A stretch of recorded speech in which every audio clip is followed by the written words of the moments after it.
ஓம் ஸ்ரீ மகாபெரியவா திருவடிகள் சரணம். தை அமாவாசையில் நீங்கள் இதெல்லாம் செய்ய தவறாதீங்க. அமாவாசையில் வீட்டை சுத்தம் செய்து வாசலில் கோலம் போடாமல் முன்னோருக்கு உணவு புத்தாடை படைத்து வழிபட்டு விட்டு அவற்றை ஏழை எளியவர்களுக்கு தானமாக வழங்கினா நன்மைகள் பல வந்து சேரும் அப்படிங்கிறது ஐதீகங்க. அமாவாசை திதி மறைந்த நம் முன்னோர்களுக்காக விரதம் இருந்து வழிபடுவதற்குரிய நாளாகுங்க. அன்றைய தினம் நம்முடைய முன்னோர்களின் பசியும் தாகமும் அதிகரிக்கும் என்றும் அந்த பசியை போக்க கருப்பு எள் கலந்த தண்ணீரை தர்ப்பணம் செய்ய வேண்டும்.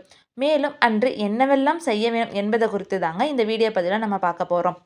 அமாவாசை தோறும் ஒவ்வொரு வீட்டு வாசலிலும் முன்னோர்கள் நின்று கொண்டு எள் தண்ணீர் பெறுவதற்காக காத்து கொண்டிருப்பார்கள். அதனால் அன்றைய தினம் விரதம் இருப்பவர்கள் வாசலில் கோலம் போடக்கூடாதுங்க. கோலங்கள் தெய்வ வழிபாட்டிற்கு உரியவை என்பதுடன் மகிழ்ச்சியின் வெளிப்பாடாகவும் இருப்பவை. எனவே முன்னோர்களை இழந்த அவர்களின் பிரிவால் வாடும் நாம் திதி அமாவாசை தினங்களில் கோலம் போடுவதை தவிர்க்க வேண்டுங்க. முக்கியமாக மாமிசம் சாப்பிடக்கூடாது. வெங்காயம் பூண்டு சாப்பிடக்கூடாது. சமையலில் பூசணிக்காயும் வாழைக்காயும் சேர்த்து சமைக்க வேண்டும். விரதம் இருப்பவர்கள் அன்றைய தினம் யாரையும் கோபமாக பேசக்கூடாது. முடிந்தவரை எல்லோரிடம் அன்பாக இருக்க வேண்டுங்க. முன்னோர்களுக்கு தர்ப்பணம் கொடுக்க தவறவே கூடாதுங்க.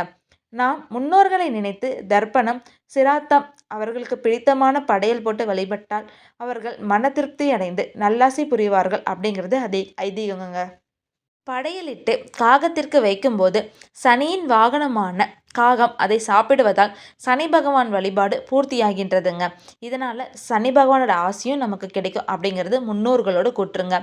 முக்கியமாக காகத்துக்கு சாதம் வைத்து அது சாப்பிட்ட பின்னரே அனைவரும் சாப்பிட வேண்டுங்க.